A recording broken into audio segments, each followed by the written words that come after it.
Ladies and gentlemen, welcome back to VBO's coverage of League One. It is match week 29 or something like that. God knows there have been so many cancellations. I'm not sure. We're going to get straight into it this week, but before I do, Ian Allen, what happened in our last weekend of predictions?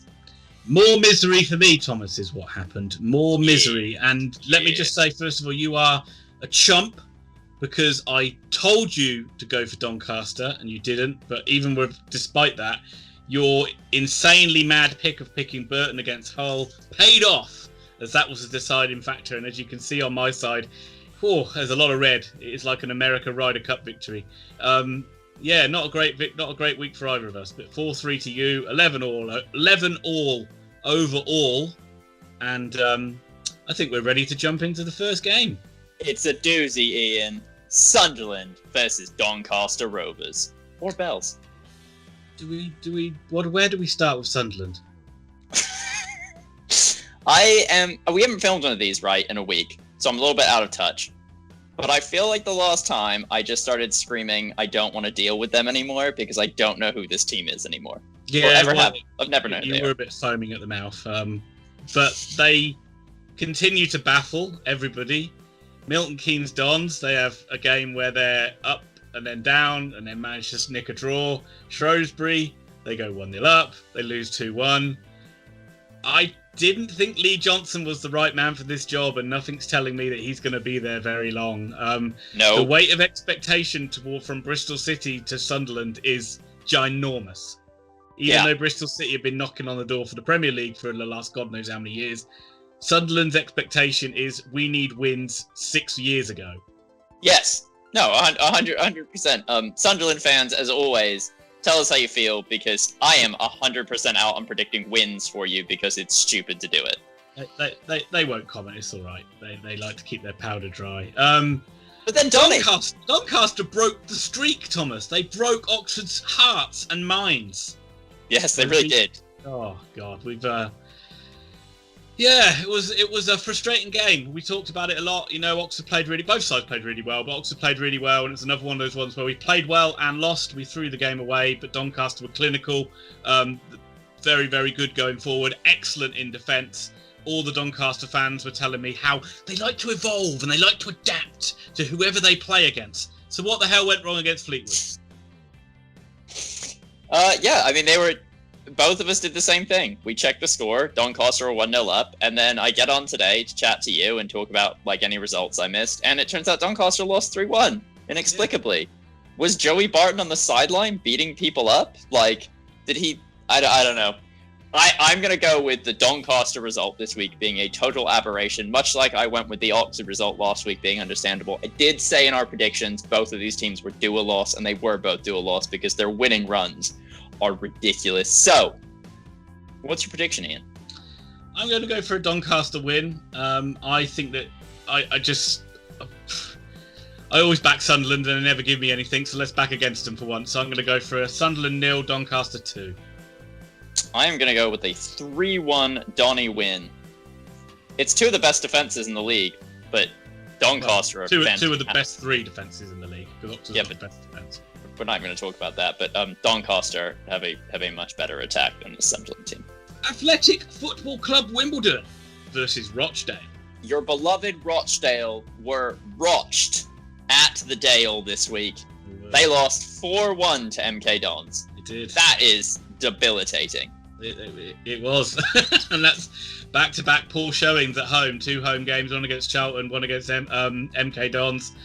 And not much to show about it. And we've seen sackings in League One. We'll get to who was sacked later on. But Brian Barry Murphy's got to sort of be worried about his job, I would say. Yeah, they're not. You can't just keep being this gung ho and almost naive, and because they're not even sleepwalking. They're plummeting towards the drop zone. Well, they're the worst defense in the league. They're Absolutely. 2 points clear of relegation. You look at Burton, they've won 2 of their last 5, and I know we'll talk about this in a minute, but they are improving. Swindon have nicked wins recently, Wigan have nicked wins recently, Wimbledon have nicked wins.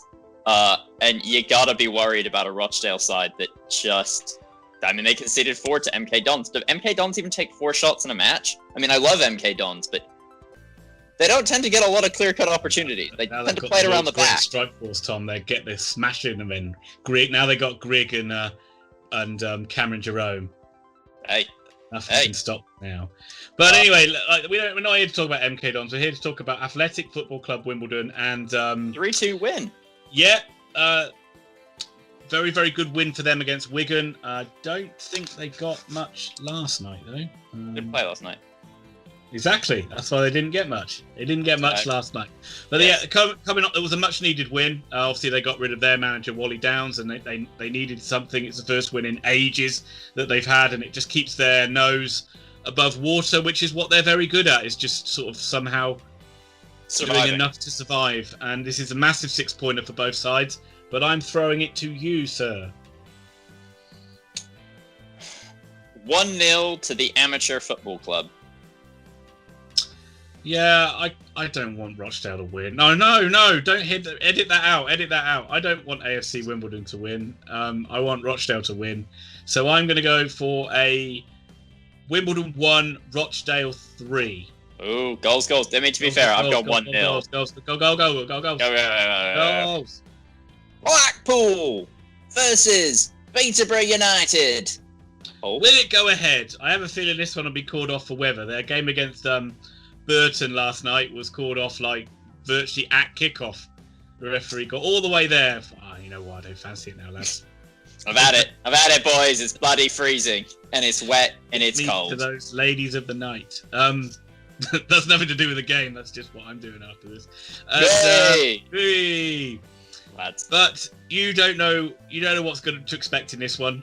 Blackpool are erratic at the best of times, but we do have our Blackpool fan. That does make me lean towards Blackpool, especially because Peterborough, who are doing all right, but are normally pretty terrible away from home. Yeah. They're awful away from home. They're the only club in Britain that can't win away from home. And yes, every Peterborough fan, correct me on the last time you went away from home and how that's factually inaccurate. But you guys have been really bad away from home. You've thrown away leads, you've missed penalties, you've had a complete inability to win. Ian, score prediction. I'd go for a cheeky little Blackpool win here, Thomas. I'm going to go for 2-1 to the Tangerines. Well, yet again, I made the mistake of putting my score in as you were speaking, and you stole it. I will be reiterating Ian's score of a 2-1 Pool victory. But the way it got, you're looking at it, Blackpool, if they can get a couple of wins, they got a couple of games in hand. If they can get a couple of wins together, they will shoot up the table because everything is bunching up so close, at both ends.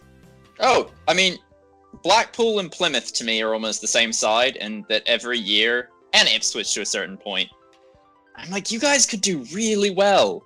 And they're always thereabout. They're always a couple wins off. Ooh, they're pushing the playoffs. And we're so weird how Peterborough, if any Peterborough fans are watching this, they are going to go in fury because they are like, I know they lost. They won last night, and they're they're third in the league, and only 3 points behind being top. And we're talking to them as if they're crap. No. They're awesome. They just hate winning away from home. Oh, they hate it. I kind of regret backing back Blackpool now, but I'm sticking with it. Crunch game, derby time, Bristol Rovers against the side that shall not be named. But I thought the side that should not be named Derby was against Oxford. Am I missing something graphically? Yeah, but how Manchester United, they have their main rivals is City, but then some people will say Liverpool's the biggest rival. Tranmere. And then there's Leeds have got a lot of history, and then they don't like Arsenal, and you know what I mean? There's loads of different things. Swindon and Bristol, that's the name. Bad luck now. The side that should not be named and Bristol, very close to each other.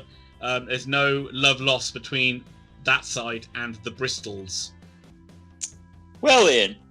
Swindon just lost 2-0 to Portsmouth. There's no surprise there. They are just about treading water just below the relegation zone. They are tied on points with 3 other clubs, so 4 teams on 24 points, but they have been diabolically poor this season. Bristol Rovers didn't play in the midweek, did they? No, they didn't. What are you? Look, literally, you are chief analyst. No, Tom, they only lost to Oxford last night and sacked their manager. It's because that match is in yellow, and I was looking at all the other games. They didn't play. They did play. Absolutely, they lost. Yeah. So big news of Bristol Rovers is that, firstly, they've been absolutely dreadful form. They did get rid of poor Tisdale last night after the defeat to Oxford. We do have a friend of the channel, One Rovers Vlogs, Charlie, who runs that channel, has done his thoughts on the game. Should we play it now or should we save it for the preview video? Let's play it now. Let's play it now. Here's to see what he thought of what happened. How's it going, everyone at Very Biased Opinions? Thanks for having me on, lads. Quick reaction. I'd say a good performance from us tonight, but, you know, when we're on top, which we were for some spells, mostly in the first half. Second half, we had very few chances, but first half, we was on top for quite a while and should have took our chances. Daly missed 2 good chances. Another one was saved from our right back, Williams, from your keeper, Stevens. But then, you know, second half, like I said, weren't really many chances for us. You had a few good chances as well, to be fair. Our keeper pulled off a worldie of a save. And obviously, you put the second goal in with a few minutes to go, but another big chance for us just before you scored as well. McCormick should have scored for us, and then you got the other end and punish us. But, yeah, in the end, disappointed with the result, but a good performance. But that's been our downfall all season. Not scoring goals, but I appreciate you having me on the channel, lads. Keep smashing the content. Thank you, Charlie, for that. And go over and check out his channel. He's very, very, very close to getting 1,000 subscribers, and we know what that was like. So please go over and subscribe to his channel. He does excellent content on Bristol Rovers. They are going through a tough time at the moment, so he needs all the help he can get. But they were really turgid and really negative against Oxford. And I'm not saying like the tactic was it worked in a way. But then, like, they didn't play any of their strikers, so they were toothless in front of goal when they had the chances. It was odd because, I hate this saying, you can say it a lot, but Oxford were there for the taking last night. They weren't good, and it was only like a couple of good bits of finishing that killed them off. And Rovers certainly should have got something out of the game. And now they've got rid of Tisdale. They'll be on a rampage up the league, and I think it will start with the win over the side that shall not be named, and it will be 2-1 win for Rovers. 2-0. Charlton Athletic versus Gillingham. Yeah, Charlton clinging on to dear life to the last playoff spot. As we say it, they're very erratic with their form. They had a really good 2-0 win against Rochdale last time out, and that's very good. Not mainly because to keep Rochdale to a clean sheet is pretty impressive. Yeah. They usually do score. But Gillingham, last time they played, they got absolutely thumped by by Lincoln at home. They lost 3-0. So everything in me points towards a Charlton win in this one, Thomas. Let me check the meter. Charlton win. Okay. You get to do go. Oh no, you went first. Listen, Charlton win. 2-0. That's probably what I would say, but I'll go for once. Let's say Charlton will get one higher. I'm going to go for a 3-0 win to the Addicts. Crewe Alexandra versus Portsmouth. Well, Ian, I'm about to give you the greatest analysis that Very Biased Opinions has ever had. Please do, Thomas. So, Crewe's last game out was a 2-0 loss to Peterborough. Portsmouth's last match out was a 2-0 win to Scumden. Portsmouth begins with a P. Peterborough begins with a P. Therefore, Peterborough will beat Crewe 2-0. What are you talking about? What the hell was that? Portsmouth will beat Crewe 2-0 because they begin with a P, and the last team Crewe played began with a P. Ipso facto, I don't know if Portsmouth. you've got like a piece of string or some shiny foil that's diverting your attention, but can you put it away and concentrate for like the next 5 to 10 minutes? It looks like Crewe. It looks like the playoffs are just going to be one step too far for Crewe this season. They seem to just falter whenever they get there. Pompey continues to be really good at home. It was a very good game they had with Plymouth, where they drew 2 each, but they very easily beat the side that shall not be named 2-0, and Fratton Park remains an absolute fortress to them, and they are pretty much in striking distance of being top of the league again, with League One bunching up really, really tightly over the last couple of games. I don't think it'll be easy, but I think Pompey will nick it 2-1. Hull City versus Dons from Keynes Milton. No, I just can't believe they scored 4 goals in a game. I'm actually shocked by that. I've been a MK Dons proponent all season, but I did not see that coming. Hey, do you know what? They're in pretty good nick, MK Dons They as are. well. And again, we talk about it. They are it only takes like a little run now, 2 or 3 wins, and you'll find yourself on the cusp of those playoffs. Hull find themselves still in second, but they haven't been in the greatest of form. They had a 0-0 draw last night against Lincoln, which is nothing to be ashamed of. But what happened to them against Burton, Thomas? Well, I mean, expert football and analyst Thomas Pickering was recorded talking about the Hasselbank effect. Now, it's a lesser seen thing in football, but it's well known that when Jimmy Floyd is with a team, they outperform their projections by a full 37%. And considering they were underperforming their projections by 42%, they are going to be 79% better off from now on. Which is why, and I'm not doing it yet, but Burton will win every game to the end of the season. Okay, and how about Hull in this game? Hull are going to win this game. They're going to have 20% of the ball and win 3-0. Yeah, I've kept a little bit of nugget of information from you. Richie Smallwood, Hull's captain, is out for the rest of the season, so that's a huge blow for them. But I do think they'll be good enough. I think this will be a really tricky game. I think MK Dons are going to be a side no one's going to want to play in the back end of this season, and I think that Hull will just overcome it, and I think it will be 3-2 to Hull. I will say our resident MK Dons fan that watches us, and obviously I've waxed lyrical on MK Dons the first 2/3 of this season. He was saying that they're playing very different football, and that it felt as a MK Dons fan like it was a matter of time before the goals came, because their style of play and the team cohesion was clearly there. They just weren't quite fashioning great chances, and their form shows that they're improving at the best time. Lincoln City versus Accrington Stanley. I wish we had a laugh track. It's all going wrong for Accrington, Tom. It's imploded. They're falling down the league now. Oxford are 1 point behind them. And, so it's only going to be a matter of time before you see Accrington in their rightful place, which is down the league. I think that you need to pipe down, little yellow supporter, because none of this is as tacked on as you so think it is. Now, yes, Plymouth got a win, but the Green Army do defeat teams, and they beat Stanley by a singular goal. Now, yes, they were away from home, but away teams like to win. And this week, Aki is away from home. And honestly, the leaders of this league are nuts. Like Lincoln, Hull, Peterborough, Portsmouth, all 4 of them just dance around 1st to 4th place. And they like to lose games. And I think this could be another week when they lose. And before you say anything and give your expert opinion, it's 2-1 to Aki. Absolute bunkum, I say. The goals have completely dried up. They lost 1-0 to Plymouth. They couldn't even get a goal against Northampton, and let me tell you, anybody could get goals against Northampton. Lincoln City continue to be arguably the best side in the league. They're the only side that's gone past 50 points. Creditable 0-0 draw against Hull, off the back of that thrashing of Gillingham, as we said. So I'm backing Lincoln. Nice and easy 2-0 win for Maps side. I don't like you. Northampton Town versus Albion Burton. So the other team to sack a manager is Northampton Town, with Keith Curly-Wurley biting the dust. No, he hasn't passed away. They just got rid of him. And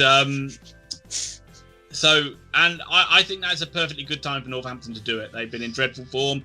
If they've got a chance of staying up in this league, they almost need a manager to come in and have a bit of a honeymoon period and bank them some quick points. We talked about the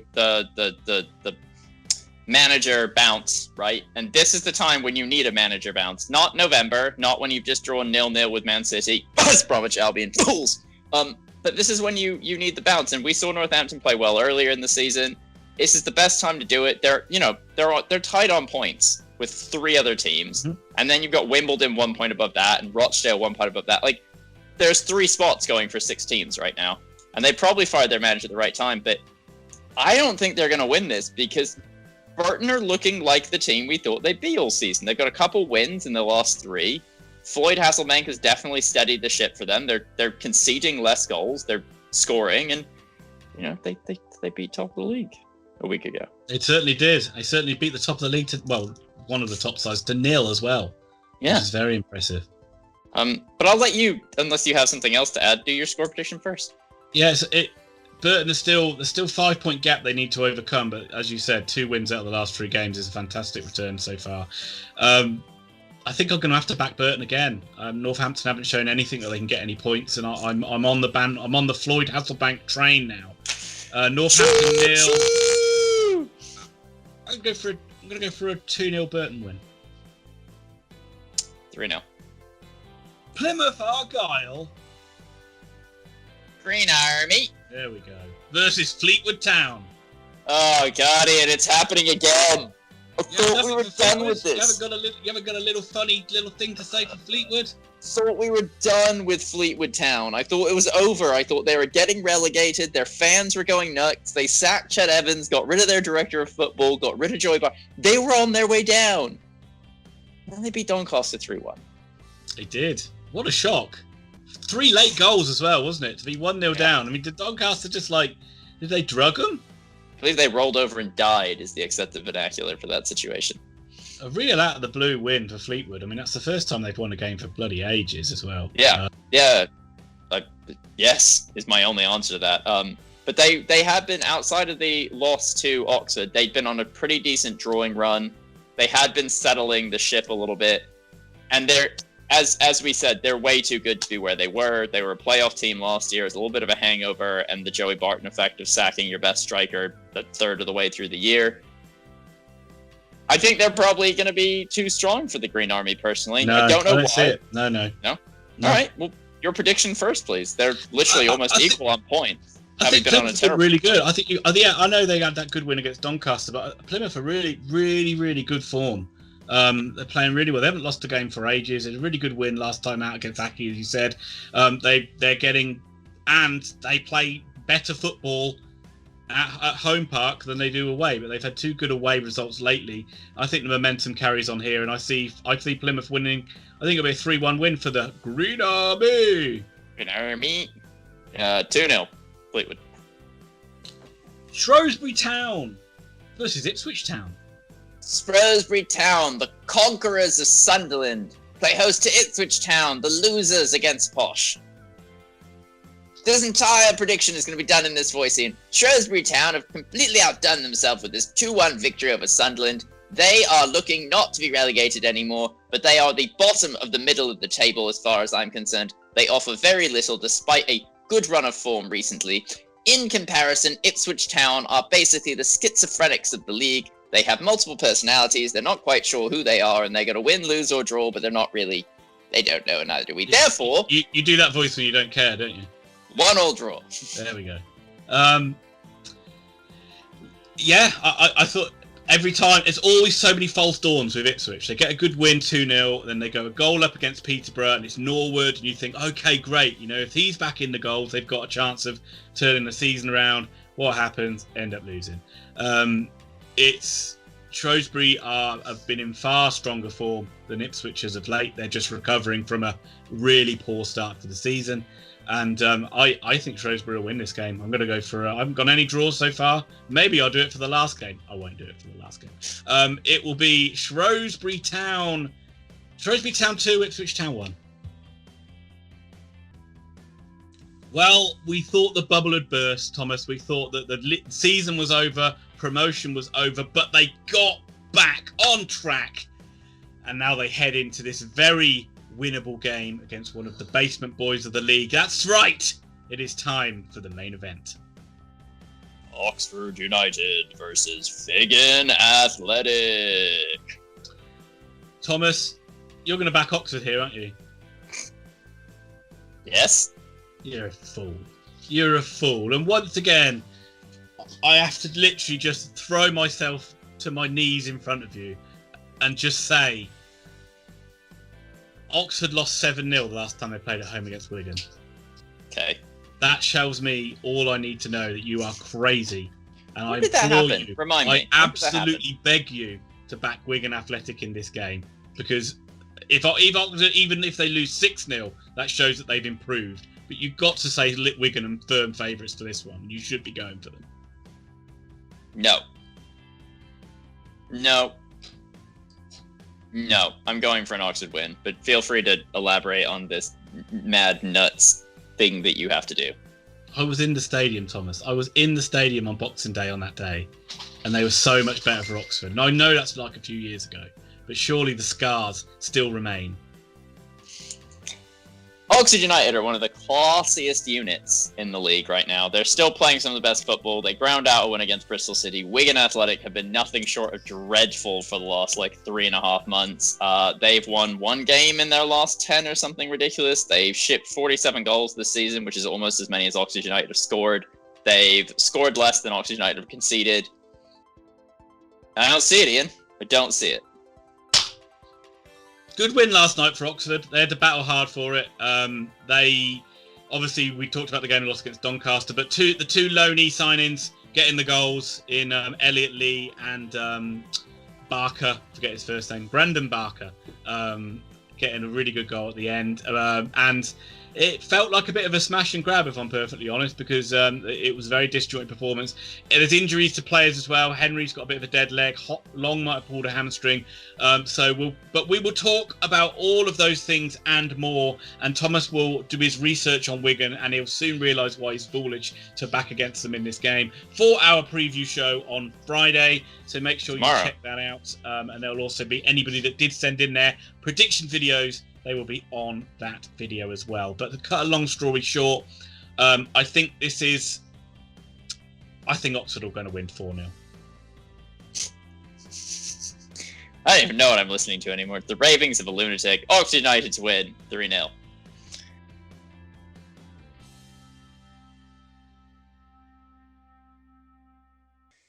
Right, Ian. That's it. That's all the games. We've done it. Have we? Well, when we get to Oxford, yes, Thomas, we've done it, as they tend to be the main event, yes.